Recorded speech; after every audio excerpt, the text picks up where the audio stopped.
Bom dia a todos. Eu sou Manuela Albuquerque, editora de saúde da MIT Technology Review Brasil. E agradeço muito a presença de vocês nesse painel, dando continuidade a esse evento. E aqui o nosso objetivo é entender um pouco mais como transformar as ideias inovadoras em realidade, para que elas possam, de fato, impactar o maior número de pessoas possível. E a história nos mostra que é preciso haver um conjunto de fatores para que um ecossistema de inovação prospere.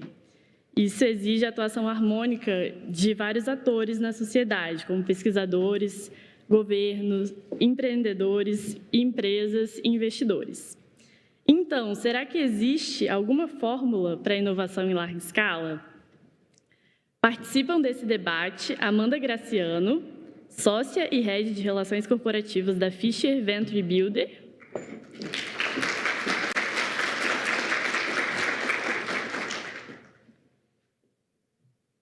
Hudson Mendonça, pesquisador da COP UFRJ e champion do Programa de Aceleração de Regiões Empreendedoras do MIT.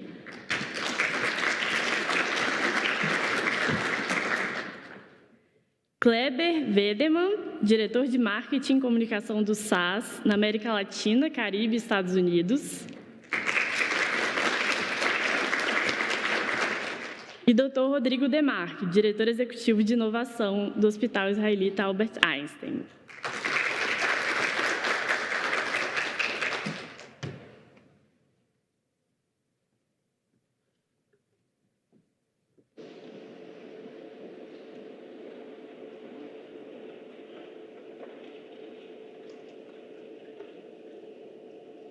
Obrigada mais uma vez aos participantes do debate. E, para começar, eu queria ouvir de cada um, brevemente, uma análise sobre como a mentalidade empreendedora pode contribuir para a inovação nas mais diversas áreas de negócio, né?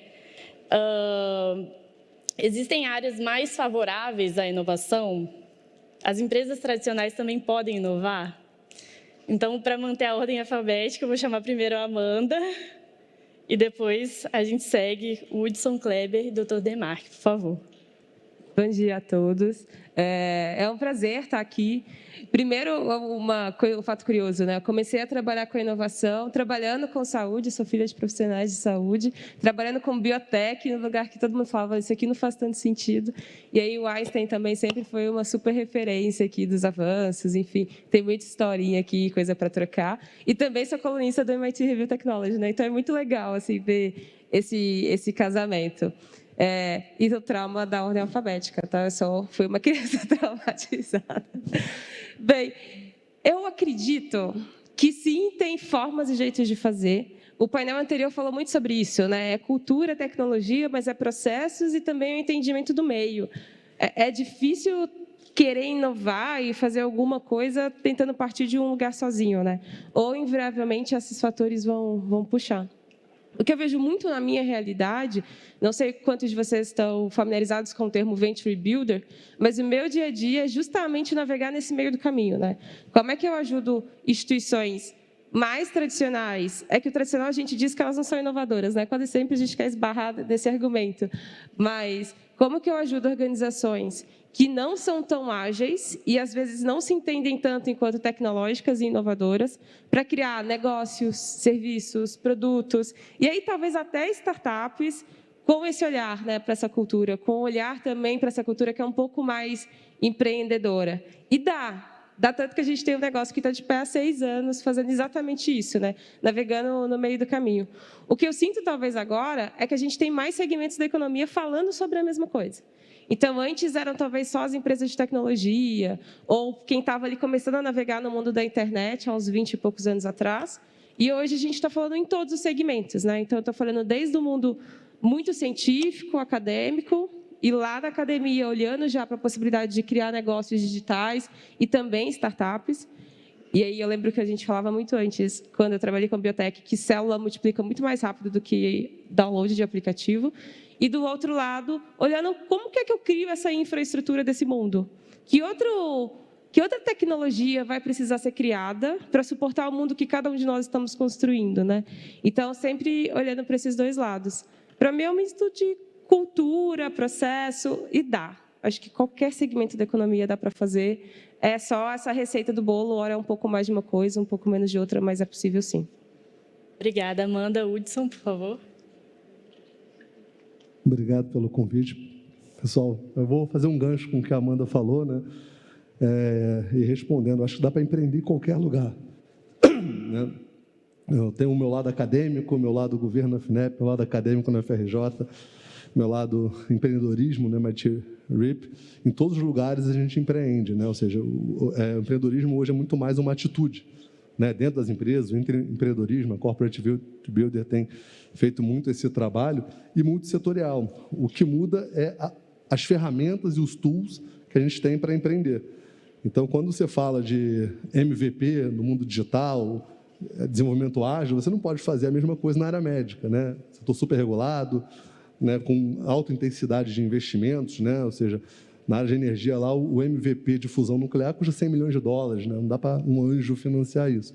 Então, o que eu acho que é importante, né, nessa questão de você comparar setores, e não só setores, indo além, né, os stakeholders, ou seja, como é que você empreende na academia, como você empreende nas grandes corporações, como você empreende no governo, né? É muito importante ter essa visão, não só dentro das startups, é você saber quais são as ferramentas e quais são os métodos para você empreender no seu contexto. Então, acho que isso é uma questão que tem ferramenta para quase tudo, né? Algumas coisas a gente tem pesquisado aí, quais são as melhores ferramentas para empreender em diferentes contextos.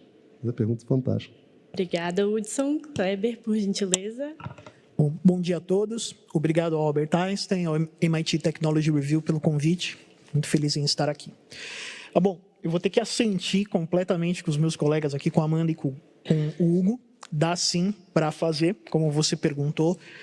Todo o setor ele pode ser altamente beneficiado por um ecossistema de inovação ou por um acelerador, alguma coisa nesse sentido. Por quê? Porque, basicamente, você tem, em companhias grandes, companhias estabelecidas, processos que, aqui não vamos fazer nenhum juízo de valor, se está correto ou não, mas são processos muito bem estabelecidos, que já existem ali há muito tempo. E a startup, ela tem uma cultura diferente, uma cultura de scale-up, uma cultura de abordagem completamente diferente. Contando aqui rapidamente um caso pessoal, eu tive a alegria de liderar no SAS a criação dos nossos laboratórios de inovação, inicialmente em São Paulo, depois Cidade do México, São Francisco e Toronto, né? E para o SAS, uma empresa de 44 anos, uma empresa de capital fechado, foi um aprendizado riquíssimo, né? Então, assim, coisas simples, as quais vocês não podem imaginar o tamanho do impacto positivo que trouxe para a nossa organização. Tá? Então, vou dar um exemplo bobo aqui, mas o próprio stand-up meetings, né? Que era algo que muita gente sequer conhecia e hoje é uma cultura enraizada dentro da companhia, né? Então, obviamente que a pandemia impactou isso um pouquinho, mas nós mantivemos o formato de reuniões de 15 minutos, né? Então, só para ficar aqui num exemplo, né? Então, eu acho que sim, eu acho que o ecossistema ele beneficia todos os setores e eu acho que não é uma novidade, né? Eu acho que isso já está acontecendo, né? Sem dúvida. Doutor Demarque, para finalizar essa rodada. Muito bem. Obrigado. Eu diria o seguinte, não só dá, como é necessário para a sobrevivência de qualquer grande organização. Quer dizer, você tem um mindset empreendedor, inovador, é fundamental se você quiser existir na próxima década ou nos próximos 20 anos, né? Então, o desafio para as organizações é como é que eu dissemino isso internamente, como é que eu crio essa cultura, né? E muitas vezes essas inovações, elas podem nascer dentro de casa, como é o caso do Einstein, com alguns exemplos que a gente pode falar mais para frente, ou pode estar lá fora, né? A gente costuma dizer aqui que não faz sentido você querer desenvolver aquilo que o mercado já resolveu, né? Busca de fora, ganhe velocidade, isso faz parte do mindset empreendedor também, do mindset inovador, né? Então, respondendo a sua pergunta, eu acho que sim, e não só é possível, como é fundamental.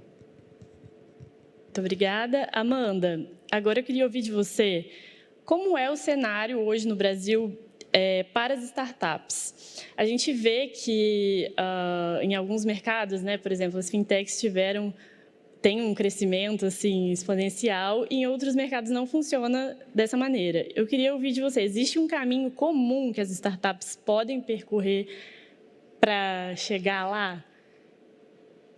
Existe. Fico pensando, né? Eu podia ter respondido essa do mercado financeiro. Bem, existe. Qual que é a linha de raciocínio, tá, de quem está empreendendo e criando um negócio quase sempre digital, né, quando a gente vai colocar na caixinha da startup? Vamos pensar ao contrário. Quando a gente quer criar um projeto dentro da organização que a gente trabalha, qual que é o processo? Você vai lá, diz mais ou menos o que a gente quer fazer, tenta o budget, aí uma parte desse budget é inclusive para descobrir se o que a gente queria fazer é de fato viável. E aí, depois, dando o médio certo, talvez fazendo um MVP, a gente vai estender esse budget para os próximos anos, para o próximo período, para a próxima rodada. Então, mais ou menos certo? É mais ou menos isso, certo? Como que a startup faz? Ou a maior parte delas fazem? Queremos criar isso daqui, ou eu quero resolver uma coisa X. A gente vai ao mercado e levanta quais são as dores deste mercado. Qual que é a cadeia de valor, né? Qual que é a minha cadeia produtiva? Eu não vou resolver todos os problemas, porque ainda sendo um negócio digital, eu também vou ter outros parceiros. Ou eu vou chegar até aqui e uma próxima startup vai entregar o restante do valor, né? Ou até uma outra organização vai entregar o restante do valor. Depois que eu entendi isso, vai para uma hipótese de que solução tecnológica é essa? E, gente, tecnologia é processo, método, ferramenta, não é só coisas digitais, né? Então, às vezes pode ser uma entrega no final que é um serviço. E a gente descobriu que nem era para ser uma startup 100%. Uma vez entendido isso, aí é que a gente começa a falar das rodadas de cap table, né? Vou mexer no meu cap table, vou levantar um seed, um pré-seed, um Series A, Series B, só depois que eu já tenho uma leve certeza, ou praticamente 100% de certeza, do que é que eu vou construir. E eu sinto que é nesse processo, que é diferente das grandes organizações, das startups, é que parece que é tudo muito diferente, sabe? É só que, no final do dia, as startups já nascem com uma obsessão muito grande, com um olhar extremamente focado em resolver algum problema. E, normalmente, quando a gente olha para o setor financeiro, é um bom desenho que a gente fala do unbundling. Você tem uma startup que é de crédito, uma startup que é de pagamentos, uma outra é um outro processo que um banco faz. E aí, quando eu olho enquanto banco para o que tem no ecossistema, eu começo a ver que eu tenho 50, 500, 1.000 startups atacando o meu segmento, porque cada uma está olhando para resolver uma etapinha do processo. O que acontece quando uma startup do mercado financeiro, no Brasil ou em qualquer outro lugar do mundo, cresce e capta investimento? Ela faz o rebundling, ela quer virar um banco. Então, ela começa a olhar para as outras dores daquele segmento e vai absorvendo, inclusive comprando outras startups, né? Que é com esse olhar muito da dor. Então, tem um caminho. E eu diria que tem uma dose que é sorte, contexto, conexão e o que acontece no mundo, porque soluções que olhavam, por exemplo, para a telemedicina, por que foi tão rápido implementar? Porque já existia muita coisa, mas existia o fator legislação e aspectos regulatórios que impediam que aquilo fosse executado até o momento que a regulação mudou. Mas essa tecnologia já existia em outros lugares do mundo, né? Então, tem uma dosezinha de sorte, porque se eu tivesse criado uma solução dessa e tentando vender no mercado brasileiro até a legislação permitir, né, esse negócio não viraria. E, para mim, inclusive, este caminho do olhar para a dor, desenhar a dor, pensar qual que é o escopo desse projeto, solução, tecnologia, para depois levantar um dinheiro que vai me ajudar a fazer o MVP e buscar clientes, é o melhor desenho que, inclusive, organizações começaram a fazer para olhar para a inovação. Porque a caixinha da inovação é muita coisa, né? Mas para olhar para a inovação, para olhar para os projetos com startups. Porque no projeto com startup a gente quer que dê resultado rápido, né? Então, a gente já olha para esse desenho, nesse aspecto diferente. Com esse desenho que eu trouxe aqui para vocês, depois pensem, todas as startups em que nós entendemos que são cases de sucesso, elas fizeram essa jornada. O que acontece é que uma boa parte dessas pessoas empreendedoras e fundadoras, no Brasil e fora do Brasil, quem tinha mais acesso a capital, quem estava mais próximo a grandes fundos, captou mais rápido e colocou a solução de pé mais rápido. Mas é muito complexo, principalmente no capital de risco, principalmente brasileiro, no mercado brasileiro, que é um mercado muito mais averso ao risco do que o restante do mundo, você empreender e colocar uma startup de pé sem ter feito esse dever de casa e sem chegar lá no VC e falar, olha, eu vou atacar esse mercado desse jeito, que tem esse tamanho, com essas dores, com essa tecnologia, dentro dessa cadeia de valor. Sem esse dever de casa, muitas startups vão morrer antes desse processo. Mas qualquer segmento, é possível, em qualquer segmento, esse é mais ou menos o dever de casa. E uma dosinha o contexto tem que ajudar bastante. No cenário brasileiro, você acha que as empresas estão fazendo o dever de casa? Uma boa parte delas, sim. Uma outra, não que não esteja fazendo, mas eu sou um pouco avessa ao oba-oba. Eu sinto que o oba-oba resolve as dores do curtíssimo prazo, né? E quando a gente está olhando para cadeias de valor, quando eu estou olhando para criar valor, que é principalmente no meu dia a dia, o oba-oba não vai me resolver, né? Na hora que a gente se compromete com a criação de valor, precisa ser olhado para, beleza, e depois que a poeira baixar, né? E depois que deixar de ser uma dor muito relevante, digitalizar o mercado, meu negócio ele sobrevive? Ou eu vou precisar criar uma outra funcionalidade, né? Uma outra feature? Então, sim, eu sinto que o mercado brasileiro tem feito isso. Uns ainda olhando para essa bolha, né, para o oba-oba, mas tem outro movimento muito interessante que começa a acontecer, que os negócios digitais do Brasil, startups ou grandes empresas também que se digitalizaram mais rápido, estão puxando o resto da América Latina. Então, quase sempre, e aí isso é importante, né, o Brasil está dentro da América Latina, ainda que muitas vezes a gente vislumbra o mercado norte-americano ou o mercado da Europa se comparando, mas a gente está dentro da América Latina e quase sempre, para não falar que é só o Brasil, nós puxamos muitos das inovações, do capital que foi investido na América Latina como um todo no último ano, ainda em pandemia, ainda no caos, ainda com diversos problemas, independente aqui do segmento. Sinto que é um movimento que vai continuar acontecendo, com um tanto mais de cuidado agora, né? Então, a gente vê essa desaquecimento dos investimentos, mas teve um unicórnio brasileiro na semana passada, né? Então, não é mais 2, 3 unicórnios por semana, mas, sem dúvida nenhuma, o nosso país continua puxando do mercado da América Latina como um todo. E aí, aqui está um aspecto interessante, que é, se eu lidero uma organização, né, se eu lidero um processo, uma frente, uma área de negócio, e eu ainda não sei o que está rolando nessa minha área, no mundo de tecnologia como um todo, ninguém disse que precisa trabalhar com a startup, mas entender esse movimento que está sendo puxado e liderado por elas vai ser fundamental para o longo prazo dos processos que a gente toca, né? Para o longo prazo, inclusive, do que é que a gente vai continuar fazendo enquanto carreira, das evoluções da nossa carreira, vão estar diretamente ligadas a essa evolução que esses negócios estão puxando. E aí, sem dúvida nenhuma, que os negócios brasileiros vão puxar no Brasil e em cada lugar do mundo, ali também nas regiões, né? Tem uma diferença regional sempre. Muito obrigada, Amanda. Doutor Demarque, puxando agora um pouco mais para a saúde, quer dizer, totalmente para a saúde, as health techs tiveram um boom, né, por conta desse período de crise que a gente viveu nos últimos anos, e elas são uma oportunidade, né? Existe uma expectativa grande de que elas possam levar a inovação em larga escala para o sistema de saúde. Eu queria saber qual é a sua avaliação sobre a participação dessas empresas nesse processo de ampliação do acesso a novas tecnologias. Eu acho que é fundamental, né? A transformação do setor de saúde passa pela inovação, pela incorporação tecnológica e, consequentemente, pelas health techs. Incorporar tecnologia por incorporar tecnologia, a gente sabe que não é viável e nem é o que se busca. Mas, quando ela é criada de forma inteligente, a partir da perspectiva do paciente, das necessidades do paciente, do profissional de saúde, enfim, e com vistas a trazer sustentabilidade para o sistema, a chance de sucesso aumenta muito e o setor de saúde precisa disso, né? Então, as health techs, elas estão vivendo um momento super interessante, porque o setor de saúde é um setor com muitos problemas estruturais, inclusive, ou seja, é um ambiente propício à inovação, né? É um mercado que tem amadurecido significativamente, então a gente começa a ter um influxo de capital de risco cada vez mais e mais especializado nesse setor, que também é importante, né? É o famoso smart money, quer dizer, pessoas que realmente entendem que possam agregar para esse desenvolvimento. E, consequentemente, as grandes instituições de saúde, operadoras, hospitais, enfim, os players de mercado, precisam dessas tecnologias para justamente levar essa transformação adiante. Eu não acredito que health techs isoladamente transformarão o setor.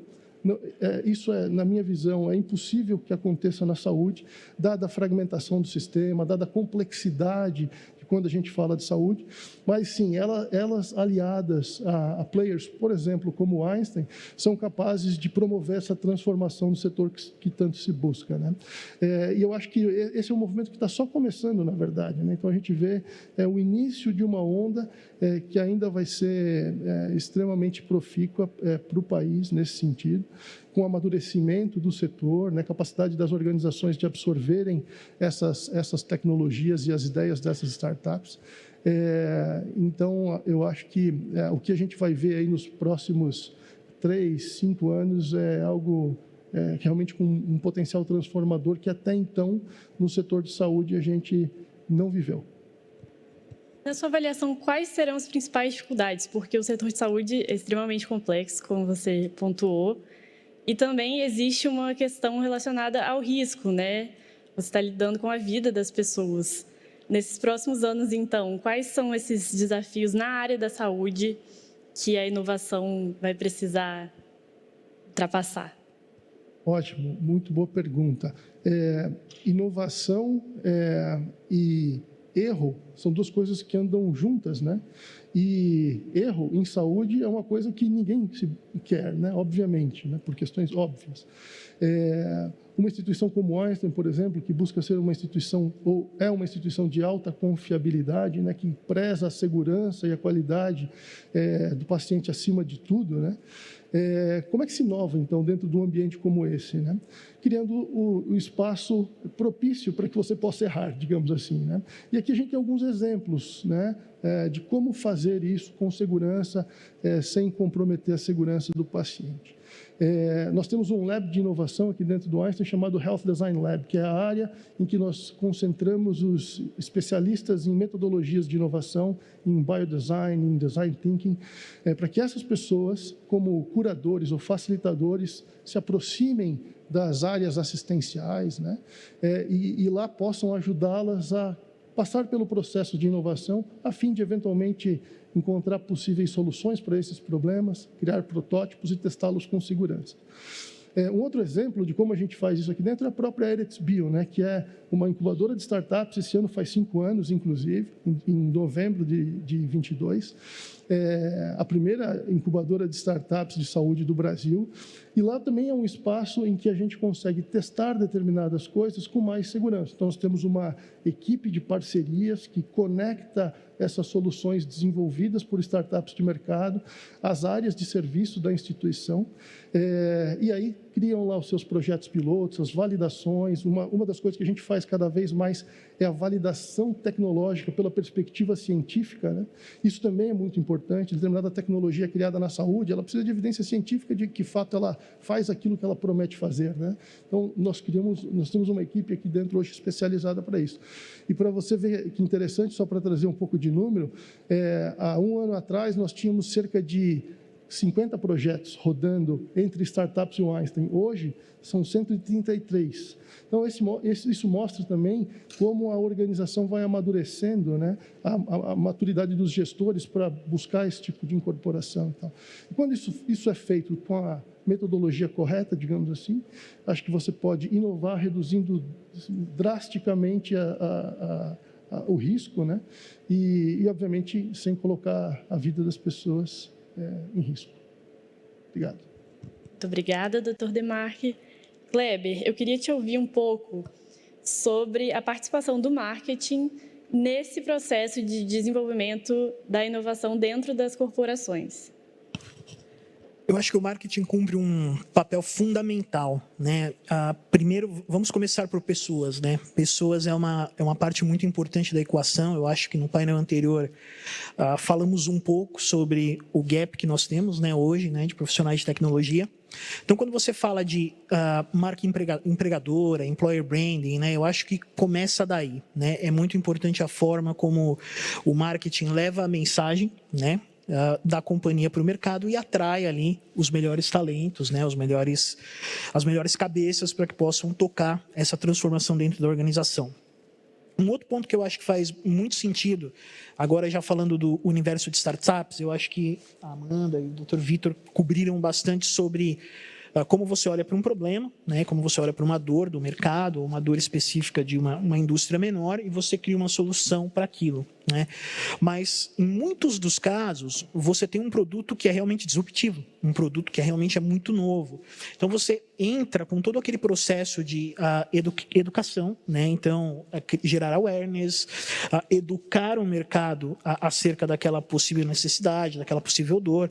Você pode ter ali preocupações concernentes à segurança de dados, por exemplo, né? Que é uma outra barreira que o marketing e a comunicação cumprem papel fundamental para tentar ajudar, né, com que as pessoas se conscientizem que, poxa, talvez não seja tão ruim assim, talvez haja ali algum sentido no que a determinada empresa A ou B está me pedindo. Né? Eu acho que isso é outro papel fundamental. E o terceiro, agora olhando para organizações que eu tenho acompanhado, eu faço parte de alguns grupos de executivos de marketing do mercado de tecnologia, e os grupos de inovação, eles acabam fazendo parte ou diretamente ou muito ligadas às estruturas de marketing. Né? Então, eu acho que todo profissional de marketing hoje em dia, ele sem dúvida tem olhado cada vez mais para ecossistemas de startups e principalmente olhando para novas soluções e, como o Dr. Vitor falou, parceiros, né? Esses IPs, né? O ecossistema de IPs, ele é muito importante para qualquer companhia, né? E eu acho que o marketing, ele cumpre um papel fundamental de entender qual que é o valor de uma solução de uma startup parceira, digamos assim, pode trazer para a sua solução principal, para a sua core solution, ou de que forma, né, esse ecossistema de parceiros, esse ecossistema de inteligência de soluções pode agregar para o mercado de uma forma geral. Então, acho que o marketing cumpre um papel importantíssimo. Então, essa evolução do marketing com tantos dados, né, agora disponíveis dos consumidores, dos potenciais clientes, ele consegue dar esse direcionamento. Então, a empresa pode ousar mais porque ela vai ter uma resposta ali. É mais ou menos isso? Sem dúvida. Eu acho que começa pelos dados, como você muito bem citou. Né? Hoje, qualquer organização que minimamente faça ali o seu tratamento de dados, ela consegue responder muito bem a essa demanda, que é uma demanda premente e inexorável hoje em dia. Mas eu acho que vai além, né? Eu acho que hoje você tem um acesso a poder computacional muito mais fácil. O machine learning, a inteligência artificial são soluções que hoje propiciam todo o conceito de teste, né? Então, uma startup ela pode muito bem ter previsibilidade de cenário, previsibilidade de solução, como é que aquela solução vai trazer uma proposta de valor para os seus clientes. Então, eu acho que a tecnologia, ela ajuda muito e os dados ajudam muito, né? Então, você tem desde conhecer o mercado, conhecer o consumidor, passando por essa parte que, na minha opinião, ela é tão importante quanto foi a revolução de cloud computing, alguns anos atrás, porque hoje você encontra startups que, falando de saúde agora, né, até em genômica, né, até em desenvolvimento de próteses e tal, que conseguem ter uma diminuição de custo drástica nos seus R&Ds, exatamente porque conseguem ter a previsibilidade de cenários de uma forma muito mais eficaz e baratíssima, se não de graça. Muito obrigada, Kleber. Hudson, eu queria te ouvir agora sobre o cenário brasileiro, comparando também com o cenário internacional, do desenvolvimento de ecossistemas de inovação. É possível a gente ter aqui no Brasil um ecossistema de inovação robusto? E como caminhar nesse sentido, né? Como esses atores precisam se conectar para fazer isso acontecer? Uma fantástica pergunta. Puxando o gancho agora do Rodrigo, né? Ele falou que achava que as startups, as health techs, não resolveu o problema sozinho, né? Eu acho que a formação de ecossistema tem muito a ver com isso. A metodologia que o MIT usa, que a gente usa no MIT RIP, né, que é o programa que a gente lidera aqui no Brasil, envolve a tríplice hélice, né, que são as startups, né, são as empresas, as corporações, o governo, a academia, os investidores e as startups. Inclusive, a gente fez um artigo bem interessante chamado Quem é o CEO do Vale do Silício? Se você tentar imaginar, né, quando você olha o Vale do Silício, Google, Facebook, as grandes startups, né, que fizeram a mudança lá, o que seria deles se não tivesse Stanford Berkeley, né, que são as empresas lá, ou os fundos de investimento, como Sequoia, ou o apoio do governo da Califórnia, um governo super inovador, né, pioneiro. Então, você tem esses atores, né, que são fundamentais, as grandes corporações, inclusive, que fazem parte do ecossistema, mesmo lá no Vale do Silício, onde é o berço das startups, todo mundo conhecido pelas startups, mas não funcionaria se não tivesse esses atores, e não só esses atores atuando de forma conjunta. Quando eu tive a oportunidade de estar lá no final do doutorado, no MIT, em Boston, tem um grupo de pesquisadores chamado PUB Boston, Pesquisadores Universitários Brasileiros de Boston, que se reúne uma vez por mês lá, e 70% daqueles pesquisadores eram ligados à área médica, já que lá era o Vale do Silício, da biotecnologia, da área médica. Se eu fosse para São Francisco, provavelmente eu ia ser de TI, né? Se eu fosse em outras regiões, você teria as vocações regionais. Então, é importante que esses atores, esses 5 atores e 5 stakeholders, atuem de forma conjunta. Se uma dessas pernas não funcionarem, você não consegue ter um ecossistema de inovação de maneira pungente, né? E, obviamente, São Paulo tem uma super vocação para a área de saúde, né? Não só pelo Einstein, mas pelas farmacêuticas, mas pelo governo, por uma série de outros atores, né? E eu acho que o que é interessante na área de saúde também, que para a formação de ecossistemas são super importantes, a gente tem visto aí, né, que o que aconteceu nos últimos 20 anos na área de TI, nas startups digitais, tanto em termos de metodologia de desenvolvimento, empreendedorismo, como as startups, está chegando a um nível de maturidade, se é que pode dizer assim, e os dois novas fronteiras são exatamente a área de saúde e energia. Se olhar a carta aí do Larry Fink, né, o CEO da BlackRock, tem uma capacidade de investimento maior do que quase todos os países do mundo, né, 10 trilhões de dólares de ativos sob gestão, ele fala claramente, os próximos unicórnios não vão ser buscadores, né, nem redes sociais, vão ser quem ajudar a conduzir essa questão da revolução na área de saúde e na área energética. E o empreendedor dessa área é muito diferente. Você tem, obviamente, as startups digitais nessas áreas, que são fundamentais e críticas, mas também as chamadas hard techs ou tough techs, né? Então, isso está acontecendo agora de tentar entender como é que você faz isso. Você olha na lista dos 10, né, mais ricos do mundo, tem um só que é da hard tech, né, que é o Elon Musk, que ficou bilionário fazendo carro e foguete em vez de fazer aplicativo, né, e site. Então, ele de alguma maneira, ele entendeu como fazer isso, mas, né, até conversando com o André um pouco tempo atrás, a gente tinha falado isso lá um ano e pouco atrás, hoje já tem 3 startups de hardware na lista das 10 empresas, né, entre as mais valiosas do mundo, que são empresas de hardware, não são empresas mais de software. Então, isso está acontecendo agora. Na área de energia, que a gente tem um número interessante, nos últimos 7 anos foram 47 unicórnios na área de energia, 28 foi ano passado, então, ou seja, 60% em um ano, né? Isso está acontecendo agora, né? Saiu um relatório da CB Insights há 2 semanas atrás, fala a mesma coisa, 300% de crescimento de 2020 para cá, sendo que as outras áreas estão mais estáveis, né? Estavam crescendo 10%, 20% dessas áreas, agora cresceu 300% em um ano. Então, acho que é uma oportunidade para a área de saúde, para a energia, enorme, porque, aparentemente, né, a gente vai ter uma curva taco de hóquei, né, que é o movimento natural das startups, né, quem vai crescendo devagar e, de repente, ele se torna, né, entra numa trajetória quando acha o Product Market Fit, né. De maneira global, a gente está vendo isso deve acontecer na área de saúde. Eu fico muito satisfeito em ver esse movimento, né? Eu estava comentando aqui na entrada, a gente estava falando com a XP aqui, né? A SAIS, não são atores da área de saúde, né, que estão aqui só, né? Eu acho que tem um aprendizado enorme e uma oportunidade muito, muito grande de realmente fazer a diferença e mudar as coisas, né? Não só aqui no Brasil, mas globalmente.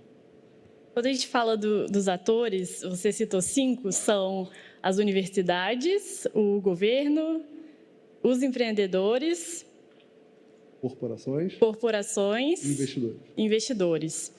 Hoje, no Brasil, você acredita que exista um equilíbrio ou tem alguma dessas pernas que precisa ainda se ajustar?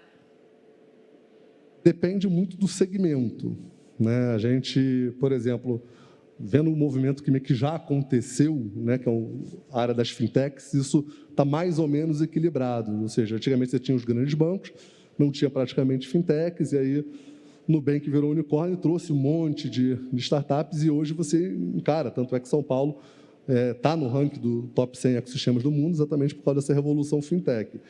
Nos outros segmentos, né, e aí trazendo um pouco aqui para esses 2 que são os grandes portadores de futuro, né, saúde e energia, a ponta startup, eu acredito que não esteja tão desenvolvida assim, e a ponta investidores também. Então, a gente tem grandes corporações dessas 2 áreas, né, aqui, falando.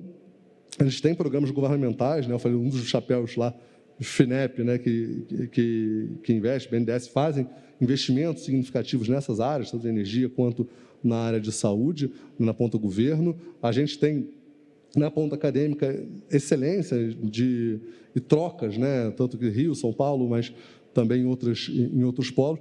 Mas eu acredito que o investidor ainda não entendeu, porque é um procedimento diferente, como a gente falou, de investidores especializados. O investidor de biotech não é igual ao investidor de digital, o investidor de energia não é igual, o investidor é muito diferente mesmo. Você precisa ter um investidor bem especializado, com uma visão diferente, o tipo de análise é diferente, o tipo de perspectiva de rentabilidade é diferente, de monetização, né? A gente fala, brincando, na área de saúde, a saída típica não é uma venda ou uma série B, série C, é fazer IPO, faturamento zero na Nasdaq, isso não existe, né? No digital, ele fatura antes e tal, e lá você tem na área de saúde esse movimento. Então, acho que a gente precisa de mais investidores no Brasil para alavancar, investidores especializados em algumas áreas específicas, falando de saúde de maneira específica, e também startups, porque, como eu te disse, assim, a gente fez um estudo ligado à Hard Techs, lá pela COP, e o empreendedor é diferente, né? Então, o empreendedor do digital, geralmente a pessoa mais nova, não tem uma formação, né, não precisa ter uma formação acadêmica tão robusta, né? O Bill Gates, o Steve Jobs, nem terminaram a faculdade, né? Eles saíram da faculdade, até um case que o pessoal fala, isso não é a regra, né? Mas é emblemático. Mas quando você vai para a área médica, por exemplo, é impossível. Pessoa, geralmente, o perfil dos empreendedores, tanto na área médica quanto na área de energia, são ex-executivos de empresas relacionadas à área ou pesquisadores acadêmicos. O líder, né? Às vezes em associação com alguém da área de negócios. A gente tem estudado bastante isso, mas o perfil do empreendedor é diferente. Então, acho que essas duas pontas, né, falando das 5, elas precisariam ainda de mais desenvolvimento aqui no Brasil, os investidores e as startups. Doutor Demarque, aproveitando que a gente está falando de saúde, o sistema de saúde tem uma regulação muito forte, né? Um setor extremamente regulado. É um desafio para as startups? É um desafio, e vai ser cada vez mais, né? À medida que inovações vão aparecendo, é natural que processos regulatórios venham a reboque, digamos assim, né? Com isso, aumentando a maturidade, elevando a barra, digamos assim, em termos de desenvolvimento e da startup em si, né? Do ponto de vista de como ela organiza o seu negócio, como ela valida suas tecnologias, né? Quer dizer, recentemente a Anvisa publicou, salvo engano, a RDC 675, posso estar enganado em relação ao número, mas que é justamente a regulação do Software as a Medical Device, né? Então, com esta nova resolução, é importante que startups se adaptem, né? E isso vem no movimento, inclusive, que acontece fora do Brasil. O FDA fez algo parecido lá por 2017, mais ou menos, né? Então, quem atua em saúde precisa ter muita atenção a duas coisas, né? A gente aqui dentro do Einstein estuda uma metodologia que a gente chama de biodesign, né? Que é o biodesign, que é um processo de inovação em saúde, né? E eu gosto da forma mais simples possível de explicar o que é o biodesign. Eu digo que é o design thinking aplicado à saúde. Então, você começa lá na fase da empatia e o design thinking termina na parte de testes, em que você começa a testar a sua solução. O biodesign tem dois outros componentes, que é o componente regulatório e o componente de reimbursement, ou seja, quem paga por isso. Porque, diferentemente de outras indústrias, na saúde, nem sempre quem usa é quem paga. Então, você tem que estar atento, quando você está criando uma solução inovadora, você tem que estar atento a esses dois aspectos, que é o aspecto regulatório, ou seja, aquilo que eu estou falando, aquilo que eu estou me propondo a desenvolver. Do ponto de vista regulatório, é possível ou não é possível, eu preciso me adaptar ou não, existe regulação para isso. E, segundo, quem é que financia essa solução? Porque muitas vezes não é o paciente. Então, são dois aspectos realmente relevantes. Mas, respondendo a sua pergunta, sim, acho que o desafio é grande. As startups, de uma maneira geral, precisam estar cada vez mais atentas às questões regulatórias, inclusive na fase de ideação, em que você está pensando numa solução. É bom que tenha alguém no time que entenda minimamente como o sistema funciona, para que comece a olhar, digamos assim, questões regulatórias, para que isso não seja um problema lá na frente. Senão, se você ignora esse elemento, digamos assim, no final você chega com uma solução maravilhosa e que, eventualmente, a regulação não te permite colocar no mercado. Muito obrigada. A gente vai caminhando agora para o final desse debate, mas eu queria ainda ouvir uma consideração final de cada um. Vou pedir para vocês serem breves, que nosso tempo está curto, mas a minha proposta é que vocês falem um pouco sobre soluções, né? Como caminhar para esse desenvolvimento de um ecossistema inovador aqui no país. Vamos começar de novo em ordem alfabética. Amanda, por favor. Boa. Para mim, uma das coisas que a gente tratou muito aqui tem um quê do comportamento empreendedor, né? Tirar coisas revolucionárias do papel, seja empreendendo ou seja intraempreendendo, requer esse comportamento. Então, para mim, essa é a primeira palavra-chave. A segunda coisa que, para mim, é muito importante, de fato, é cada um ou cada organização entender dentro da sua cadeia qual que é o seu papel. Porque, no final do dia, a hélice, né? A gente não vai fazer toda a hélice, mas cada um executando muito bem o seu papel, acaba puxando os outros agentes do ecossistema. Então, esse também é um papel muito importante. E a terceira coisa, eu diria, é entender o quanto que essas soluções precisam ser as de fora, ou a gente pode também criar essas soluções internamente, porque sem um insider, né, sem uma pessoa que é muito especialista do mercado, seja na cadeira de investidor, seja na cadeira de conselho, seja na cadeira de quem está empreendendo, é muito difícil revolucionar os mercados, seja o mercado da saúde, seja qualquer outra instituição, né? Então, também entender esse papel e conseguir trazer para perto quem são esses possíveis insiders. Então, aqui dentro, né, do Albert Einstein, a gente não entende de tech, então vou trazer um time que é muito insider em tecnologia para a gente abarcar aqui o nosso conhecimento dentro da área de saúde e assim poder criar coisas revolucionárias e uma próxima onda, né? Esse entendimento da cadeia de valor, para mim, ela é primordial para que a gente possa continuar tendo um ecossistema robusto, mas, mais do que isso, um ecossistema também que é possível de influenciar para além das fronteiras do nosso continente. E eu acredito que isso é super, super, super possível, desde que a gente entenda muito bem onde que estamos na nossa cadeia de valor. Obrigada, Amanda. Hudson, por favor. Eu acho que o ponto fundamental, né, a gente está vivendo isso na prática lá no MIT RIP no Rio, é o mindset colaborativo, né? É entender que a formação do ecossistema, né, tem uma frase que o pessoal usa muito na indústria de venture capital, né, você prefere ser, né, a cabeça da sardinha ou o rabo do tubarão, né? O rabo do tubarão é bem maior do que a cabeça da sardinha. Então, é importante entender que tem uma etapa pré-competitiva de construção de ecossistema que é fundamental. Então, você vai se juntar com o seu concorrente, vai montar para crescer esse ecossistema e ser a referência. Então, ou seja, é muito melhor para todos os players que estão em Boston atuar na área de saúde, mesmo que eles sejam concorrentes, porque lá tem uma formação de capital humano, investimento muito maior, porque ali é um ecossistema de referência, né? Então, a gente vive isso lá no MIT RIP do Rio, e tem 3 organizações gigantes, né, com interesses completamente diferentes, né, a Petrobras, Furnas e Vibra, por exemplo, na transição energética, cada um tem uma estratégia diferente, se posiciona até antagônica, mas ali naquele momento no RIP, eles estão juntos, discutindo vai ser carro elétrico, combustão, híbrido, mas ali eles estão juntos. Depois eles vão competir e colocar, né, as suas agendas. Então, essa questão do mindset é fundamental. E uma outra coisa também que é uma lição aprendida é quem vai exercer, né, já que você está falando de uma construção induzida, não uma construção espontânea, como foi no próprio Vale do Silício, o papel que chamam de backbone organization, ou seja, qual é a instituição que vai cuidar das lacunas do ecossistema. Então, não da lacuna da empresa A, da universidade A, ou da entidade governamental. Ou seja, você tem uma entidade que fala, falta gente. Pô, vamos juntar todo mundo para formar em massa, o que a gente está fazendo agora no energia. Vai faltar startup de energia. Né, o que aconteceu em TI, um déficit enorme de profissionais de TI. Isso é um problema para todo mundo. Então, junta todo mundo, essa backbone organization organiza isso daqui para que o ecossistema seja atendido. Falta dados, às vezes falta alguma outra entidade, né, multicorporate, acontece isso também, na área de energia também tem isso. Então, acho que essas 2 lições, o mindset colaborativo e a backbone organization, que vai ajudar a construir isso tudo. Agradeço. Kleber, por favor.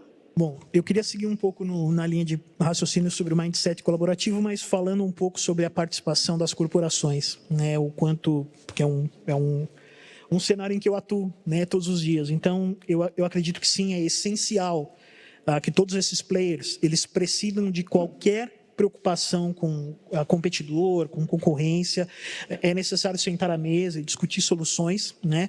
Mas, principalmente, aqueles aqui que são líderes de organizações, entender o benefício que isso vai trazer para vocês também, para o seu portfólio, né? Assim, eu tenho não só internamente lá no SAS, como diversos colegas de trabalho que trabalham em outras grandes organizações.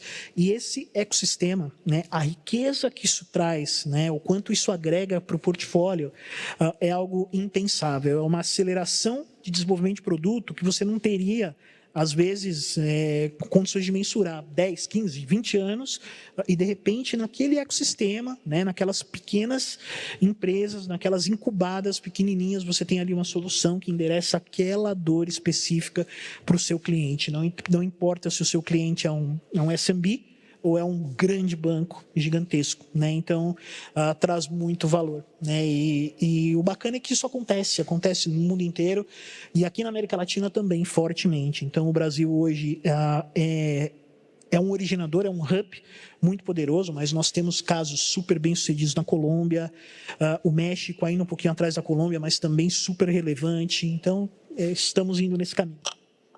Obrigada, doutor Demarque, por favor. Você pode repetir a pergunta, por favor? São as considerações finais e sugerir que fossem apontadas algumas soluções, né, para problemas já identificados. Muito bem. Bom, minhas considerações finais seriam no sentido da importância da liderança dentro da construção de ecossistema de inovação. A gente falou sobre vários aspectos muito relevantes, né? Mas a liderança ela tem um papel chave. Eu acho que o Einstein é um grande exemplo disso. Eu não estou na instituição há muito tempo, eu estou aqui há 2 anos e meio, mas conhecendo a instituição por dentro agora e olhando o que a liderança dessa instituição fez ao longo das últimas décadas em relação a pioneirismo, vamos plantar que vai nascer, né? Essa visão, esse jeito visionário, digamos assim, de ser, né? Faz muita diferença. Essas lideranças elas precisam ser reconhecidas, né? E que elas possam funcionar como grande inspiração para que outras surjam, né? Então, esse papel do líder, né? É fundamental para que a inovação, de fato, aconteça e se dissemine pela sociedade, né? Então, essa mensagem que eu queria deixar. Bom, são muitos desafios, mas, como vocês falaram, acho que estamos no caminho. O Brasil tem essa importância no desenvolvimento das inovações.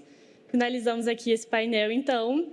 Agradeço muito a vocês que acompanharam.